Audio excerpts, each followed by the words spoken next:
Bien le bonjour, j'espère que vous allez bien. Aujourd'hui, j'ai envie de vous parler d'un sujet auquel on a tous déjà été confrontés, cette fameuse prise de conscience lorsqu'on se dit mais pourquoi je tombe toujours sur le même profil de partenaire, d'amis, etc. Et vous allez voir, ou plutôt entendre dans ce podcast, que cette prise de conscience est une très bonne chose, que ce soit pour faire davantage de rencontres de la sorte ou pour fuir au contraire ce genre de personnes. Alors sans plus m'attarder, commençons à parler du style d'attachement. Cette théorie sur les différents styles d'attachement a été développée par le psychiatre et psychanalyste anglais John Bowlby dans les années 1950. Donc selon lui, la relation que nous allons avoir avec la ou les figures d'attachement dès notre plus jeune âge est cruciale.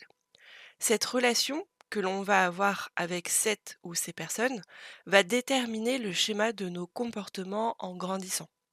Et ce qu'ils nomment comme étant les figures d'attachement, en anglais les caregivers, ne sont pas forcément les parents, mais tout simplement là où les personnes qui s'occupent de l'enfant dès sa naissance.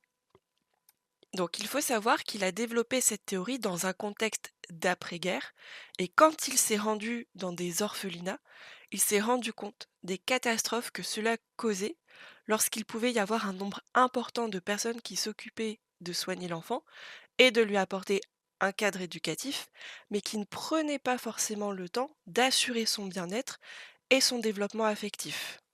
Alors là, je raccourcis énormément pour le coup les théories de Bowlby pour pouvoir poser une base pour ce podcast, mais je t'invite sincèrement à aller voir les études qu'il a menées si ce sujet t'intéresse. Et pour en arriver donc à cette théorie, Bowlby s'est basé sur plusieurs domaines. Il s'est basé par exemple sur les théories de l'évolution, sur la psychologie cognitive, la psychologie systémique ou encore la psychanalyse et l'éthologie qui est l'étude des comportements et de l'évolution des espèces. Mais il s'est basé également sur deux études dont tu as pu potentiellement déjà entendre parler, celle de Lorenz avec des oies en 1935 et celle de Harlow qui a été menée avec un petit singe en 1958. Je ne vais pas forcément rentrer dans les détails de ces deux études, mais tu peux facilement retrouver leur description sur Internet. Tout ce que je peux te dire ici dans ce podcast, c'est que ces deux études montrent l'importance des figures d'attachement dès la naissance. Car dès la naissance, l'instinct naturel des animaux, et donc par conséquent des êtres humains, est de chercher une figure d'attachement, celle dont notre survie va dépendre. Et c'est cette figure d'attachement qui doit interagir avec nous pour que nous puissions nous développer. Alors là, je vais rentrer un peu plus en détail, mais sur d'autres aspects. C'est que de nombreuses études en psychologie montrent qu'il vaut mieux avoir de mauvaises interactions que pas d'interaction sociale du tout. Forcément, ce n'est pas facile à entendre ce genre de discours, j'en suis bien consciente, et les chercheurs eux-mêmes en sont bien conscients, mais il vaut mieux qu'un enfant se développe avec des interactions mauvaises que pas du tout. Parce qu'il faut imaginer que dans le deuxième cas, quand il n'y a aucune interaction sociale, l'enfant peut ressentir un abandon profond et un détachement total avec les autres. Et certaines études qui ont été menées justement dans des orphelinats et dans un contexte d'après-guerre ont montré que les nourrissons, dans la première situation, c'est-à-dire dans une relation conflictuelle, vont avoir certes des carences nutritionnelles, des carences affectives, des retards de croissance, mais ils se développent quand même. Là où dans le deuxième cas de figure, lorsqu'il n'y a aucune interaction sociale, que ce soit visuelle ou même par la parole avec le nourrisson, eh bien ceux-ci malheureusement se laissent mourir. Alors, il faut recontextualiser les choses et imaginer qu'à l'époque, bien évidemment, ce genre d'études était autorisé, là où aujourd'hui ce genre d'études n'est plus du tout éthique et ne se fait donc plus. Alors désormais, vous comprenez mieux l'importance et le rôle des caregivers dès la prime enfance, on va dire entre 0 et 3 ans, c'est là où le style d'attachement se met en place. Concrètement, la qualité des soins que nous avons reçus étant enfants détermine le schéma d'attachement que nous avons justement en grandissant et même en étant adultes. Alors pas de panique pour ceux qui pensent que c'est figé et que ce qu'ils ont vécu dans leur enfance est une fatalité. Pas du tout. Loin de là, le cerveau humain est incroyable et on verra dans la troisième partie comment on peut remédier justement au style d'attachement. Maintenant, on va aborder la partie, je pense, que tu attends certainement le plus, à savoir quels sont les différents styles d'attachement. Le tout premier, c'est simplement le style sécure. Alors, dans ce style d'attachement, lorsque l'on était enfant, on nous a appris par exemple à faire confiance à notre caregiver et donc à explorer notre environnement. On peut vite remarquer ce genre d'attachement lorsque le caregiver part et revient. C'est une situation dans laquelle l'enfant va souvent pleurer, il va réclamer après sa figure d'attachement, mais lorsqu'elle revient, il se sent rassuré et il se remet très vite à sourire, à communiquer avec les autres, à explorer son environnement. Et ce sont aussi des enfants qui peuvent facilement être pris à bras et réconfortés par des inconnus, même si bien évidemment ils présentent une préférence pour leur caregiver. Et dans ce type de soins, le caregiver, lui, va être justement attentif à l'enfant et il va répondre de manière plus ou moins rapide aux besoins de l'enfant et également de manière appropriée. Si on fait un parallèle avec l'âge adulte, ce sont typiquement les relations où la personne se sent en confiance, où on se sent écouté, où on n'a pas forcément à prouver quoi que ce soit, car on sait que dans tous les cas, la personne sera toujours présente pour nous. Et même si elle part, ça peut nous attrister, mais on sait que la personne reviendra et qu'elle restera toujours disponible pour nous. Ça ne nous empêche pas pour autant de vivre notre vie, de faire de nouvelles rencontres, d'explorer notre environnement, etc., etc.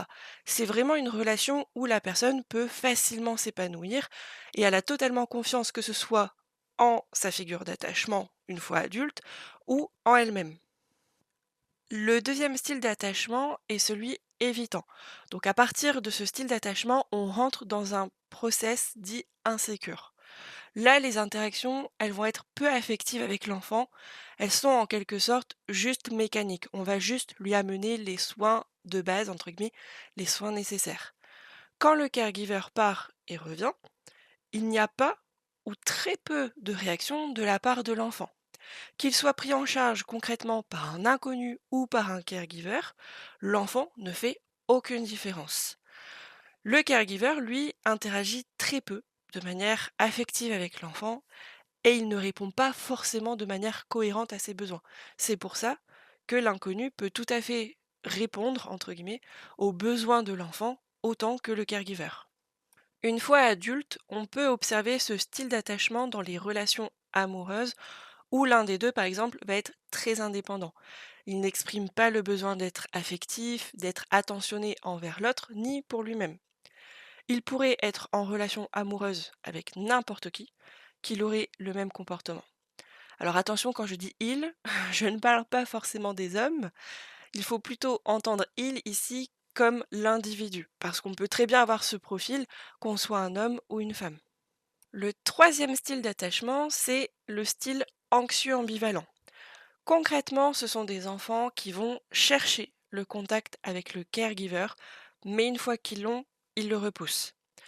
Et on observe le même comportement lorsque c'est un inconnu. C'est un enfant qui recherche de l'affection, mais une fois qu'il a cette affection, il ne sait pas comment la gérer et en fait, il va repousser la personne qui lui en donne. Dans cette situation, le caregiver va donner des réponses qui sont à la fois appropriées et négligées par rapport à l'enfant, ce qui crée justement cette ambivalence chez le nourrisson, chez l'enfant.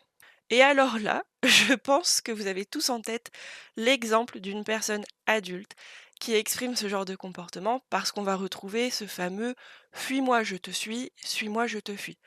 Ou encore, ce sont des personnes qui cherchent constamment à vivre des montagnes russes émotionnelles dans leur couple.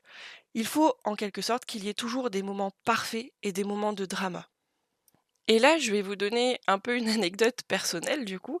Mais par exemple, moi, j'ai déjà été dans une relation où justement, on va dire, j'avais adopté davantage ce style anxieux ambivalent, tandis que mon partenaire, lui, avait un style qui était beaucoup plus évitant. Moi, j'étais dans une recherche constante de vouloir lui plaire, de vouloir attirer son attention, et une fois que je l'avais, quand je pouvais l'avoir, parce que, comme je dis, vu qu'il avait un style évitant, c'était pas pour lui quelque chose d'évident de montrer de l'affection, eh bien, en fait, je fuyais cette affection qu'il me donnait et je cherchais plutôt à la satisfaire. Et pour être tout à fait honnête avec vous, eh ben, toute la partie affective, je cherchais à l'avoir avec d'autres partenaires. Alors, je n'ai pas trompé mon partenaire, ce n'est pas ça, mais c'est qu'en fait, je cherchais plutôt à recevoir de l'affection, par exemple des regards, des compliments, de la part d'autres hommes, d'autres personnes que mon partenaire. Parce qu'on était vraiment dans une relation où en fait on communiquait pas du tout de la même manière, on était toujours en décalé par rapport à la communication justement et par rapport à nos besoins. Donc c'était vraiment pas évident d'être dans une relation comme ça et malheureusement, il faut savoir que la majorité des couples présentent justement ce genre de profil où l'un des 2 a un style d'attachement plutôt évitant, tandis que l'autre va avoir un style d'attachement plutôt anxieux ambivalent. Enfin, le dernier style d'attachement, c'est celui qui est désorganisé, dit chaotique. Ici, l'enfant agit de manière totalement incohérente. Il ne cherche pas du tout de contact avec le caregiver ou avec des inconnus. Le caregiver, lui, va faire preuve d'évitement, de rejet, voire malheureusement de maltraitance. Et à l'âge adulte, ce sont des personnes qui ne savent pas interagir avec les autres et qui ne créent aucun lien affectif. En termes de statistiques, il faut imaginer que 50 à 60 de la population a un style d'attachement dit sécure, environ 25 a un attachement dit évitant, à peu près 20 a un style anxieux ambivalent et 3 à 5 de la population a un style d'attachement désorganisé chaotique. Dit comme ça, le ratio peut paraître assez important, mais en fait techniquement, quand tu vas au travail, quand tu fais tes courses, quand tu sors avec des amis, eh bien les statistiques montrent que tu rencontres quasiment autant de personnes qui ont un style d'attachement sécure que des personnes qui ont un style d'attachement insécure.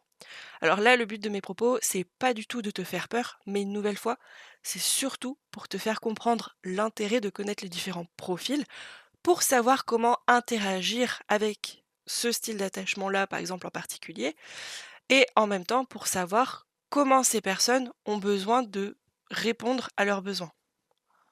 Un autre exemple, si tu as un style d'attachement dit sécure et que tu te mets en couple avec une personne qui a un style anxieux, les interactions affectives et intimes peuvent être très compliquées. Et dans un sens comme dans l'autre, le but n'est pas de forcer l'autre à changer, à faire ce qu'il ne veut pas. Au contraire, l'important c'est de savoir comment il fonctionne pour le soutenir et pour que vous puissiez trouver un équilibre pour que chacun puisse répondre à ses propres besoins. On aborde maintenant la troisième partie avec le fameux super pouvoir du cerveau humain que je t'évoquais plus haut. Eh bien, il s'agit tout simplement de la neuroplasticité. C'est ce qui va permettre, entre guillemets, de remodeler ton cerveau et donc tes comportements, ta manière d'être, ta manière d'interagir avec les autres. C'est mieux forcément si on peut travailler sur la neuroplasticité à l'adolescence, parce que le cerveau est encore en plein développement, mais on ne va pas se mentir qu'à l'adolescence, on a autre chose à faire, bien souvent, que travailler sa neuroplasticité.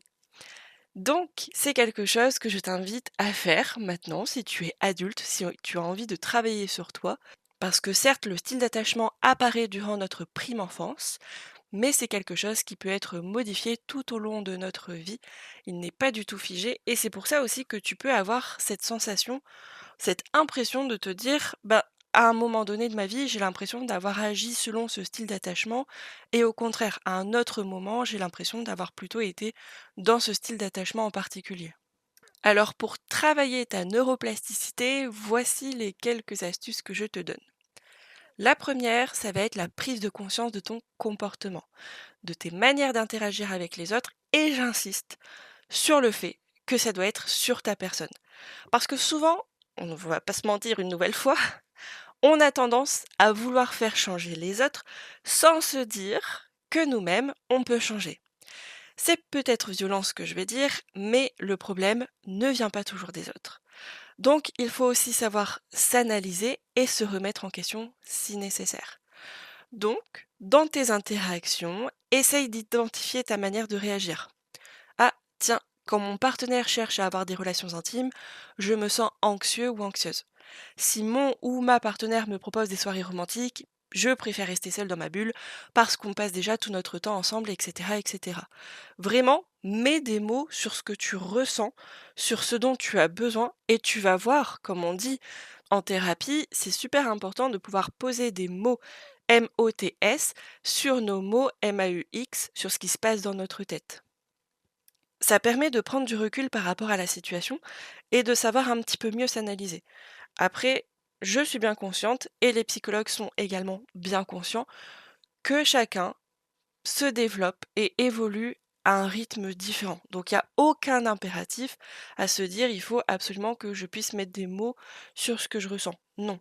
Il y a des personnes pour qui ce qui se passe est encore inconscient. Donc c'est pas forcément possible de pouvoir mettre des mots dessus. Deuxième astuce que je peux te partager, c'est de faire un travail sur toi grâce à la régulation nerveuse.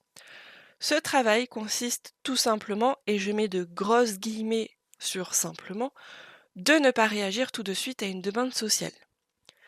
Par exemple, ton ou ta partenaire te dit qu'il ou elle aimerait avoir plus de moments romantiques avec toi, alors il ou elle a décidé de sortir le soir même et de t'inviter à boire un verre en extérieur, à aller au restaurant et éventuellement par exemple d'aller voir un spectacle ensemble derrière.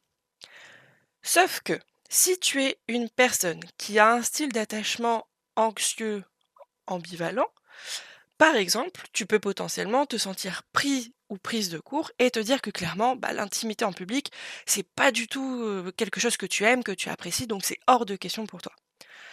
Dans ce genre de situation, je t'invite à ne pas répondre tout de suite à la personne ce que tu viens de dire, ce que tu viens de penser. Je sais que en face à face, ce genre d'interaction n'est pas forcément évidente, mais tu peux tout simplement lui dire écoute, je réfléchis et je te donne une réponse assez rapidement.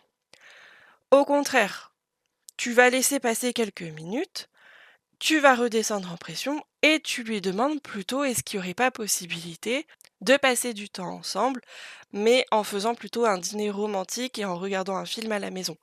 De cette manière, tu peux répondre à la demande de ton partenaire qui est de faire des moments romantiques et en même temps tu réponds à tes besoins d'intimité. Je sais que certaines personnes vont me dire que dans cette situation, on peut assimiler l'anxiété de l'intimité publique à de la pudeur. Mais au fond, ce dont tu as peur, et de manière sous-jacente inconsciente, c'est certainement de montrer ton affection. Déjà que ce n'est pas facile de te dévoiler à une personne parce qu'à nouveau tu as un style d'attachement anxieux ambivalent, tu ne vas certainement pas le faire devant une cinquantaine de personnes. Et ça se comprend. Troisième et dernière astuce que je te propose, c'est d'aller en thérapie de couple. Il faut parfois oser sauter le pas et concrètement, il n'y a pas besoin d'attendre qu'il y ait un conflit et que vous soyez au bord de l'explosion pour aller voir un thérapeute de couple. Si tu ressens, toi, de ton côté, que dans ton couple, il y a des choses qui ont changé et que votre dynamique de couple n'est plus la même, vous pouvez aller consulter. Parfois, ça peut s'expliquer par rapport à un changement de situation professionnelle, par rapport à un déménagement, par rapport à une situation familiale, mais ça peut aussi s'expliquer par le fait que justement vous ne communiquez pas de la même manière, vous ne parlez pas entre guillemets sur les mêmes ondes. Et ça, si vous ne l'avez pas identifié forcément plus tôt, bah c'est ça qui aujourd'hui peut éventuellement poser problème. J'espère en tout cas que ce podcast t'a permis d'en apprendre davantage sur ta manière d'être et ta manière d'agir, mais aussi sur les personnes qui t'entourent. Le but n'était clairement pas de pointer les personnes du doigt, et ça ne l'est toujours pas, mais essaye plutôt de les comprendre, de savoir ce qu'elles ont vécu, de se mettre à leur place et de faire preuve tout simplement de bienveillance. Une nouvelle fois, je tiens à rappeler, les styles d'attachement, ce sont un mécanisme que notre cerveau met en place pour notre survie. Ils ne définissent en rien qui nous sommes parce qu'ils peuvent évoluer tout au long de notre vie. N'hésite pas à me dire en commentaire ce que tu as pensé de ce podcast, je prendrai plaisir à te lire et à te répondre. Prends soin de toi et à bientôt.